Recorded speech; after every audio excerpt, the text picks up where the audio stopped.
Hi, this is Scott Garibay, and today I want to talk about Dungeons and Dragons, and I want to talk about a concept that Patrick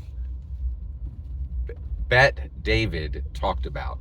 So, Patrick Bet David, he's a conservative political and financial commentator. And somebody turned him on to me, someone I know who I cared about turned him on to me a few years ago. And, our lives went in different directions. So, it was an associate. And I don't see that guy anymore, but I still listen to Patrick Bet David. I'm still subscribed to his stuff. And I don't listen to most of his stuff, but every now and then he'll have something that's really interesting. And I think he is an interesting, wise man. So Patrick Bet David said something very interesting. He said he was actually pulling forward a concept that somebody else had said, and I never heard of the person who had said it. So I'm crediting Patrick Bet David found this wisdom. He's not the source of the wisdom, right?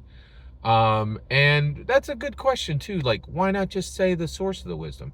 Well, if you haven't done enough, like you might have one. It's about legacy and momentum. I try to talk about things that have legacy and momentum, and I think Dungeons and Dragons is the number one thing in the world that has legacy and momentum. It has really strong legacy, and it has really, and it has momentum, right?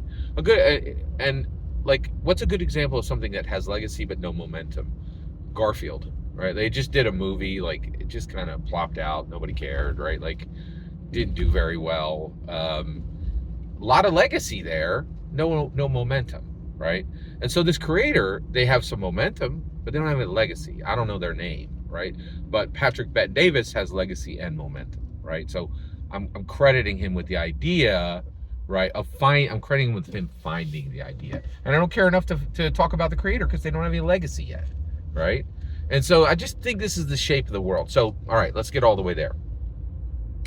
So what was the concept? So Patrick Bet David said, your ceiling will be their your ceiling will be their floor. And what he was talking about was recently Father's Day came along, and there was a discussion of fathers and sons, right? And Patrick Bet David said, more is caught than taught, right? Like, you think you're going to tell your kid how to live. You're not.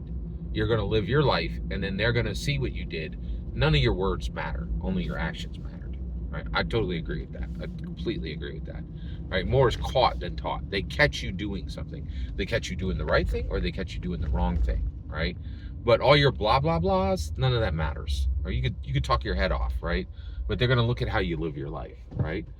And he said, and when it comes to fathers and sons, and I think that's true. At the macro level, I think that's completely true, right? And so but he said something that was really fascinating, and I love this concept. He said, your ceiling is going to be their floor, right?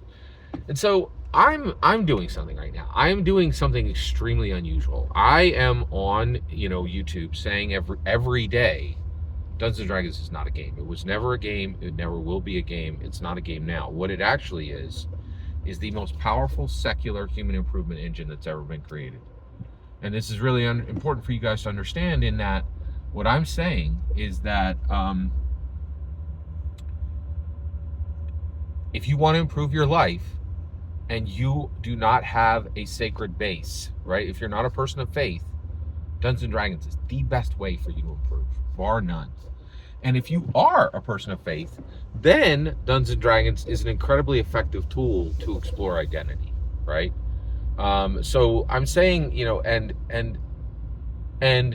nobody's buying this, right? Like, absolutely no one is like, yeah, you're right, Scott. In fact, every day people are like, you're wrong, you're wrong, you're wrong. So why do I keep doing it? Well, I'm convinced, right, that I'm going to be my ceiling. So the one thing I've been successful in is people know it in the industry, right? Like, big 100K sub channels will respond to my content on Twitter, like, are aware of me. I know multiple industry insiders. And right here on YouTube, 1.6 million times people, and approaching 3,000 daily subscribers, right, are engaging with the content, right? So all I did was establish the theory. It is established the way evolution is established, right? Like, yeah, maybe that's true. Like the people consider it and think about it, right? And talk about it and debate it, right? And that's what I've been able to do.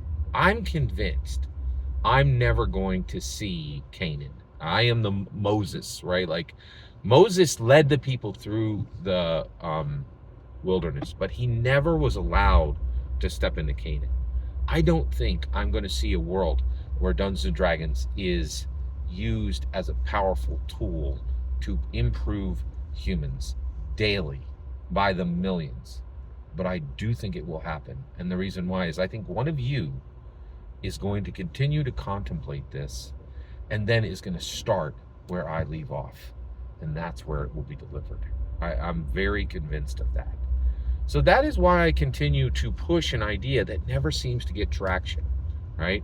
Because I'm going to create the foundation stones on which it will be built.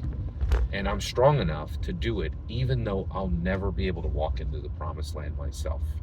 I really believe that's what's being done here on this channel. And I'm also very proud of it because I'm not doing what everybody else is doing, right? Oh, hey, let's blah, blah, blah about another subclass build, right? I don't need to do that because there's 1,000 guys doing it, you know? And so I'm very proud of my unique relationship with Dungeons & Dragons.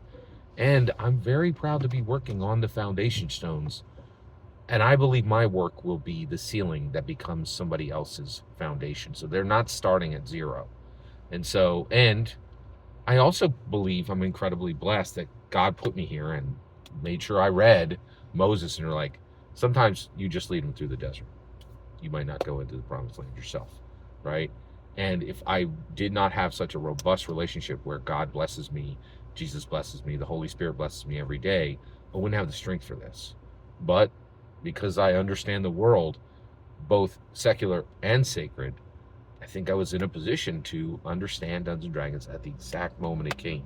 And I also think that without me, nobody would have recognized this, right? But Gary knew, in my humble opinion, that people would see what he was doing and would pick up the ball and carry it forward.